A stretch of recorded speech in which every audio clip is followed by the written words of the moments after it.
네, 안녕하세요. 애틀란타 BDS의 한현 부동산 전문인입니다. 안녕하세요. 주택융자 전문인 최윤석입니다. 네, 별일 없으시고요. 예. 잘 지내셨나요? 네, 네. 지금 여기 조지아는 겨울인데도 조금 따뜻해졌어요. 근데 예, 오시다가 혹시 벚꽃 핀 거 보셨어요? 네, 오, 깜짝 맞습니다. 놀래가지고. 네, 그렇게 예. 춥지도 않고 지금 그러니까. 날씨가 가끔 추웠다가 또 이렇게 풀리는 날씨인데 오늘 조금 얇게 입고 나왔습니다. 네, 예. 좋습니다. 네. 오늘은 저희가 지금 2월 달이잖아요. 지금 4월까지 이제 CPA 네. 회계사 분들이 굉장히 바쁘신 시기인데 엄청 바쁘시지. 네, 그 관련해가지고 저희 집 재산세에 대해서 음. 궁금해하시는 분들이 계시더라고요. 많죠. 네, 아무래도. 예. 그래서 조지아 같은 경우는 재산세, property tax가 어느 정도고, 재산세가 어떻게 이게 책정이 되고, 네, 그런 거에 대한 질문이 있으셔가지고 간단히 영상 한번 준비해봤습니다. 유익한 방송이 될 것 같아요. 네, 네. 그래서 재산세라면은 저희가 이제 뭐 세일즈 텍스처럼 이렇게 딱 플랫으로 정해진 게 아니잖아요. 그렇죠. 예, 그 세율에 따라서 이게 변동이 있는데 조지아에서 이제 기네 카운티 저희 한인타운이 형성돼 있는 또 한인분들이 가장 많이 거주하시는 제일 기네 많이 카운티 거주하는. 예, 기네 카운티 기준으로 저희는 10월 15일이 텍스 듀데이죠, 재산세. 그렇죠. 예, 그래서 에스크로 어카운트, 몰기지 페이먼트를 내시는 분들은 대부분 에스크로 어카운트가 셋업이 돼 있으시고 그렇죠. 지난번 저희가 영상에서 설명드렸던 것처럼 에스크로 어카운트를 웨이브로 하셔가지고 좀 더 절약하시고 싶으신 분들은. 네, 네. 클로징 때 웨이버를 통해서 에스크로 어카운트가 셋업이 안 되셔 있거나 혹은 페이오프를 하셨거나 아니면은 집을 현금으로 사신 분 같은 경우는 직접 이거를 신경을 쓰셔야 되잖아요. 요새 현금으로 사시는 분들도 꽤 계시는 꽤 것 많으시대요. 같아요. 네, 그래서 이 재산세 1년에 한 번 내는 거고 또 액수가 또 목돈이 나가는 만큼 그 재산세에 대해서 조금 신경을 쓰셔야 될 부분 같아요. 맞아요. 네, 그래서 기네 카운티 한인타운이 형성된 기네 카운티 같은 경우는 10월 15일이 두고요.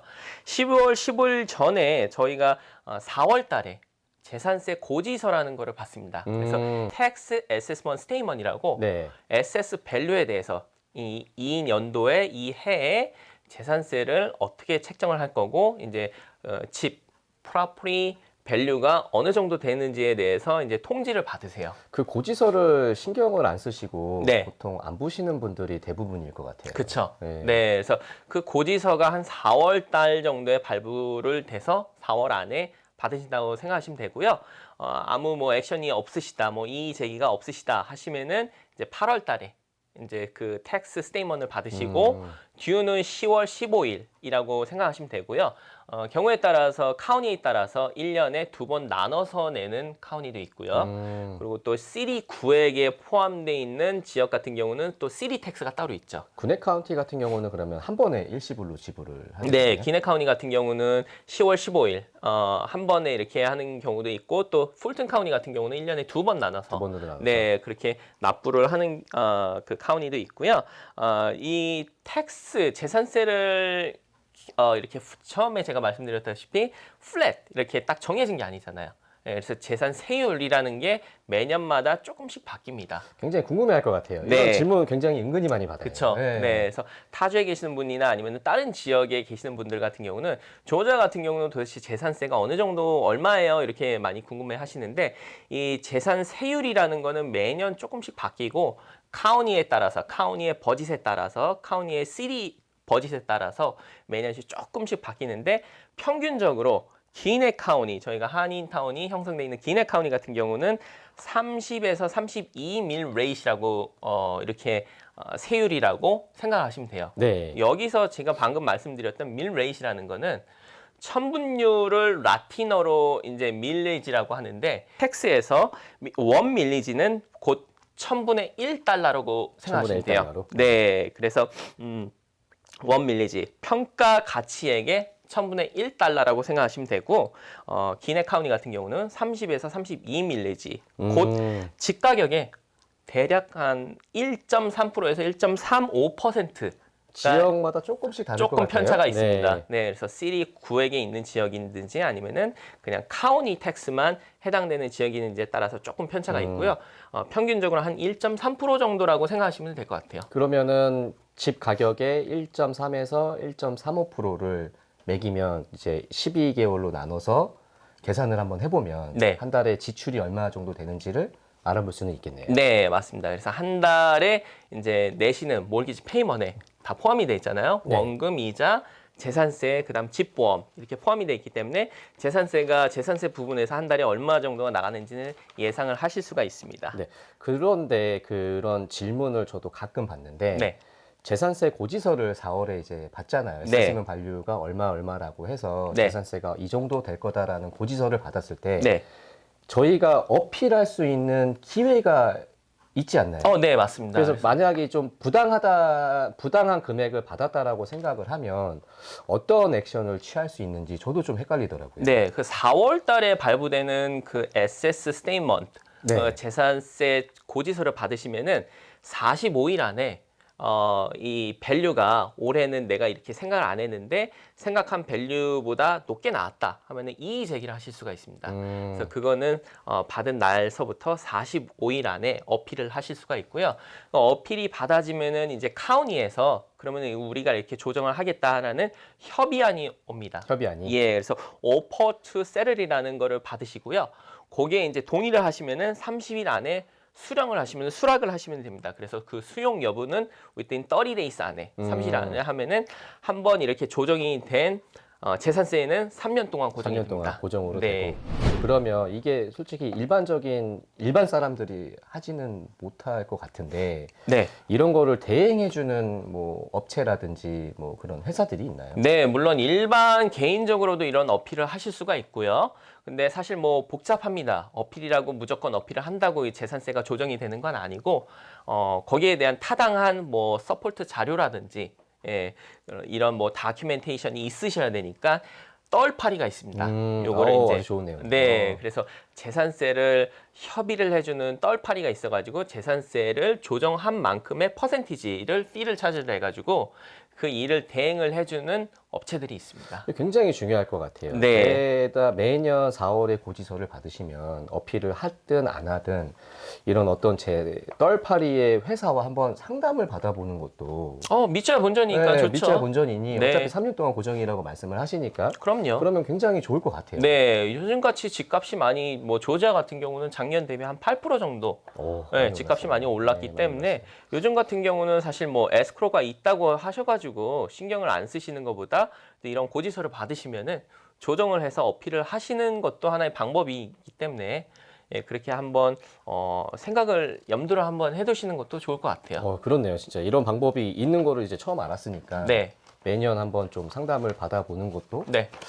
하나의 좋은 방법이지 않을까 네, 싶습니다. 네. 네, 이렇게 재산세를 어필을 해가지고 재산세를 약간 절감하는 방법도 있고 또 다른 방법으로 이미 기존에 집을 소유하고 계시거나 여기 미국에서 거주하시는 분들 많이 알고 계실 거예요. 홈스테드 이그젬션이라고 재산세 일부를 조금 면제받는 제도인데 홈스테드 이그젬션 많이들 궁금해하시죠? 중요한 인포메이션이에요. 이거 모르시고 네. 신청 안 하시는 분들이 꽤 되더라고요. 그렇죠. 네. 네, 그래서 집을 사시는 분들 중에서는 누구나 요거를 해당 사항이 되시고요.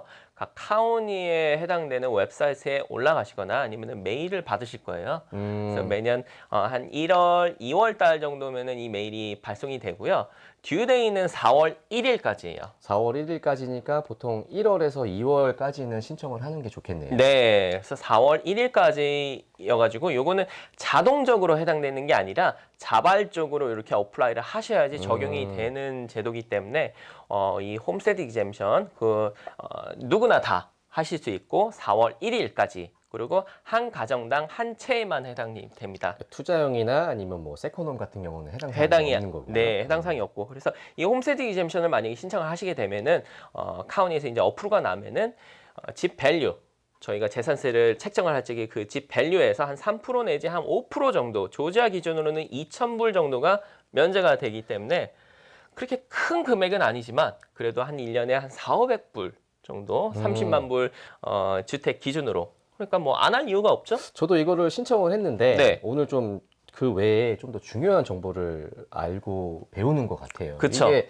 저 같은 경우는 홈스테드 이그젬션을 신청을 해서 그냥 세금 면제 혜택만 조금 있는 줄 알았는데 오늘 그 외에 다른 좀 더, 것도 예. 한번 언급을 해야겠죠. 그렇죠. 이게 굉장히 중요한 인포메이션이니까. 예, 홈스테드 이젬션에 해당되는 거는 아까 언급드렸듯이 프라이머리 홈이라는 거기 때문에 이게 만약에 그런 어려움으로 인해서 채권자로부터 혹은 은행으로부터 파산을 하시거나 아니면 집을 차압을 당하시게 되는 경우에 최소한의 이제 생계 유지를 위해서 그 에꼬리 있잖아요. 순자산 가치 그쵸. 예, 일정 금액을 차압을 할 수 없게끔 보호를 해주는 제도입니다. 사실 론 밸런스 외에 다른 그 자산 가치에 대해서는 보호를 해주는 제도인 거네요. 그렇죠. 결국은. 예, 예를 들어서 이제 채권자가 있습니다. 그리고 이제 몰기지가 있습니다. 은행이 있습니다. 그래서 대출을 받아가지고 채권자가 있는데 어떤 어려움으로 인해서 파산을 하게 됐어요. 예, 홈오너분께서. 근데 이 홈오너분이 거주로 하시는 집 프라이머리 홈이죠. 그쵸. 그러니까 이 홈이 홈스테드 이젬션의 어프로브를 받은 승인을 받은 집이다 하면은 일정 기간을 이 파산 첫 번째는 가장 중요한 거는 은행에다가 페이오프를 하겠죠. 그래서 이 첫 번째 채권자인 은행 몰기지를 페이오프 한 후에 채권자가 갖고 있는 빚, 이 빚의 일정 부분을 보호를 해줍니다. 그렇죠. 네, 그래서 이 그 금액만큼은 차압을 할 수 없게끔 프로텍션을 해주는 제도라고 생각하시면 되고요. 그 금액은 개인은 최소 7만 5천에서 부부 합산으로는 10만 불. 굉장히 금액이 크네요. 네, 그리고 65세 이상 이거나 혹시 장애가 또는 장애가 있으신 분 같은 경우는 17만 5천 불까지를 에꼬리를 보호를 받으실 수가 있어요. 네, 그래서 뭐 어려움이 당하셔가지고 혹은 뭐 파산을 하셔가지고 집을 차압을 당하게 되시는 경우 이 에꼬리에 대한 이 금액에 대한 만큼은 보호를 받으실 수 있는 또 역할 또 혜택을 받으실 수 있는 게 홈스테드 이그젬션이라고 생각하시면 될 것 같아요. 그 많은 시청자분들이 이 영상을 보고 나서 네. 카운티 웹사이트에 엄청 접속을 하지 않을까 싶어요. 그쵸. 이거 신청 네. 안 하신 분들 엄청 많을 것 같아요. 네, 그래서 그래서 좀 이거를 그 본인이 직접 꼭 해야 되니 네. 이제 좀 때가 됐잖아요. 그쵸. 2월 달에 꼭 본인이 안 하신 분들은 카운티 웹사이트에 접속을 하셔서 신청을 꼭 해야겠네요. 네. 혜택이 너무 많으니. 네, 굉장히 간단합니다. 저희가 바로 눈으로 보이거나 혹은 알고 계신 혜택은 재산세의 일부를 감면받는다는 재산세 혜택을 받는다는 것만 알고 계신데 이런 어려운 상황에서 보호를 받을 수 있다는 자산의 순자산 가치의 일정 금액을 보호를 받을 수 있다는 혜택도 있으니까 알고 계시면 좀 좋을 것 같아요. 너무 유익한 그 정보를 주셔서 네. 많은 분들이 도움이 많이 되셨을 것 같아요. 네, 그래서 지금 이렇게 홈스테이 이젬션을 아직 신청을 안 하신 분 1월 1일 그때부터 이제 가능한 거죠. 네, 1월 1일 기준으로 그 집을 소유하시는 분, 네, 기준에 한해서 4월 1일까지 신청을 하시면 됩니다. 그러면 2월 달에 집 사신 분들은 다음 내년에 해에 해당이 되고요. 네, 그렇게 이제 직접 하실 수 있게끔 간단한 절차니까요. 만약 혹시 홈스테이 이젬션이라는 거를 아직 신청 안 하셨으면은 권고드립니다. 네. 네, 오늘 이렇게 재산세 나 이제 홈스테이 이젬션이 뭔지를 한번 알아봤습니다. 네, 이거 홈스테드 이젬션은 그냥 디테일하게 알 수 있는 인포메이션이 아니니까 네, 이런 방송을 통해서 알아보는 이런 인포메이션을 접하는 것도 굉장히 좋은 방송인 것 같아요. 네, 그래서 조금이라도 도움이 됐으면 하는 마음에서 영상을 좀 준비해 봤고요. 또 궁금하시거나 저희가 또 이렇게 조금이라도 도움을 드릴 만한 내용이 있으면은 댓글이나 이메일을 남겨주시면은 저희가 또 준비를 하겠습니다. 지금까지 애틀란타 BDS의 한현 부동산 전문인이었습니다. 주택융자 전문인 최윤석이었습니다. 네, 감사합니다.